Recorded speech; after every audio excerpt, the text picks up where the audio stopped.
Hello, my students. This is Ms. White. I am very happy to have you here in this second part of geography class. Remember, last week we were analyzing the quality of life.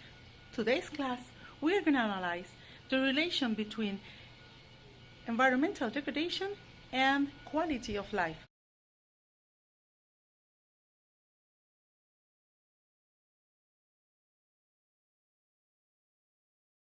But for this activity, we're not staying home. Let's go outside.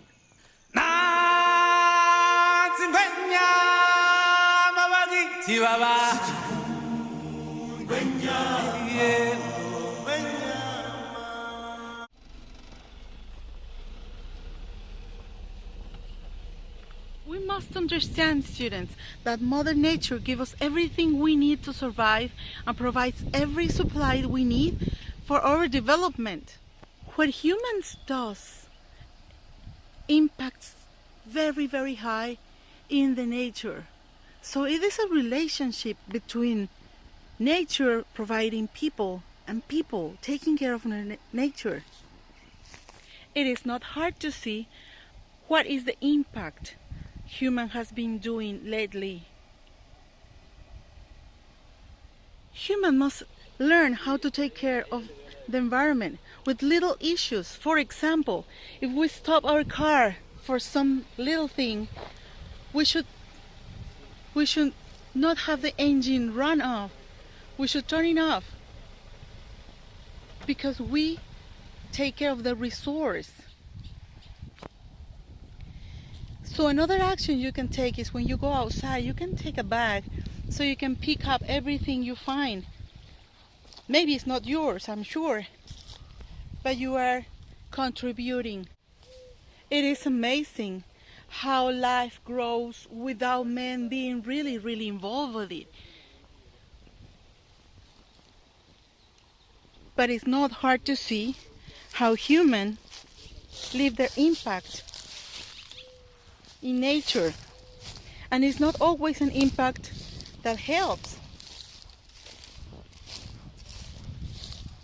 As you can see, little actions will contribute to reduce the bad impact of human in nature.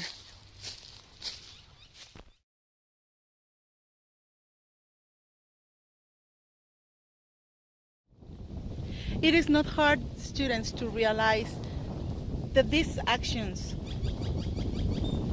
done for people just like you and me, who do not think their actions are big enough to disturb nature. This video, this class, is for you to realize how important it is. Every little action you do contributes or destroys our planet. Animals depend on us, but we also depend on animals. I am sure that if you think in your community, you will find spaces of nature that are just like this one. Beautiful, of course, but not because of human contribution. And we can register the human contribution to destruction.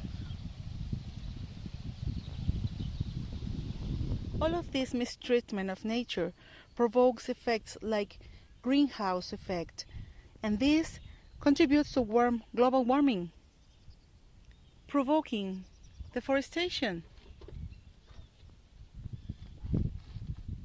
Deforestation is big places with less or poor plantation.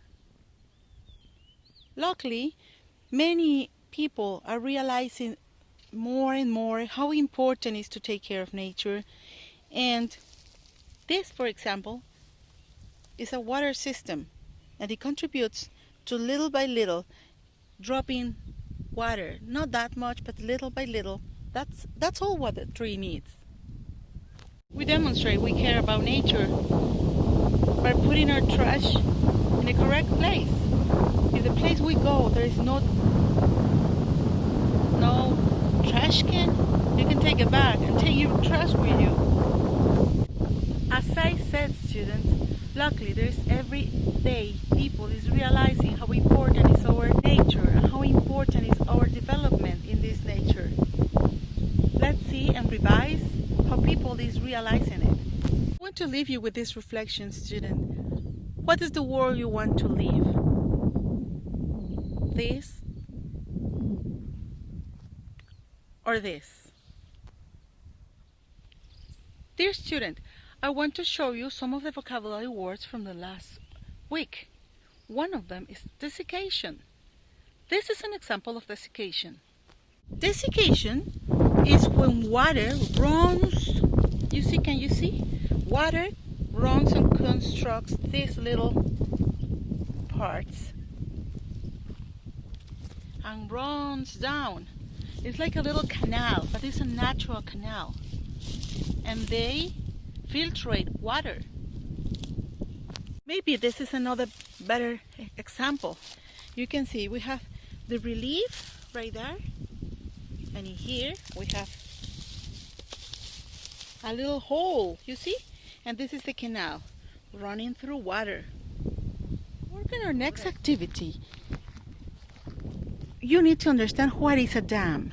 D-A-M. A dam is a space, a separation between one big amount of water and small amount of water. This separation, in this case, is not built by humans. It's natural. This is called a natural dam. The term I want you to learn, it's the term of deforestation. This is an old term, but it means when we cut the tree, maybe with or without necessity. This is called deforestation. The opposite of deforestation is to create new plantations. That means take care of little plants until they grow and are ready to be planted and be part of the nature. This takes care, but it's a way of constructing and getting better, growing in the nature. Okay, my dear students, now this is an example of a non-natural dam. If you go to your LBS geography book on your page 200, you will find, I think it's 201, you will find a video how it is how is developed a dam, how humans develop a dam. So now your next activity is to go to your page, to your activity 68. There are positive and negative impacts of people constructing dams. Now, my dear student, this is an example of a dam constructed by human. On your page 201 of your LBS, you will find an example, a video. I want you to watch that video.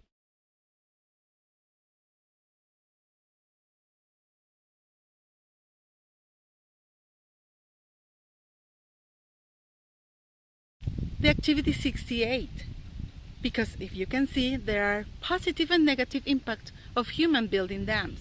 Sadly, my dear students, I want to show you another influence or bad influence of humans in nature, and this is called air pollution. And listen, I didn't plan on this to happen today. But yes, this means that air pollution occurs more often than we think. And this is another bad effect of human in nature.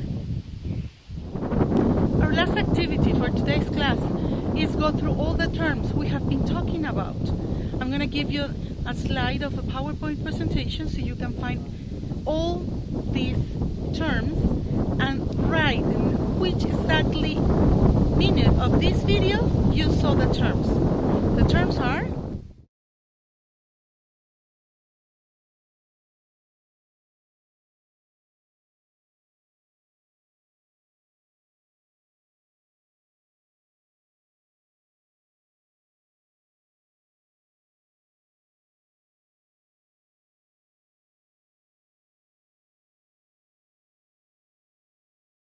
There's more? Simba. Everything you see exists together in a delicate balance. As king, you need to understand that balance and respect all the creatures, from the crawling ant to the leaping antelope. But Dad, don't we eat the antelope? Yes, Simba, but let me explain. When we die, our bodies become the grass, and the antelope eat the grass. And so, we are all connected in the great circle of life.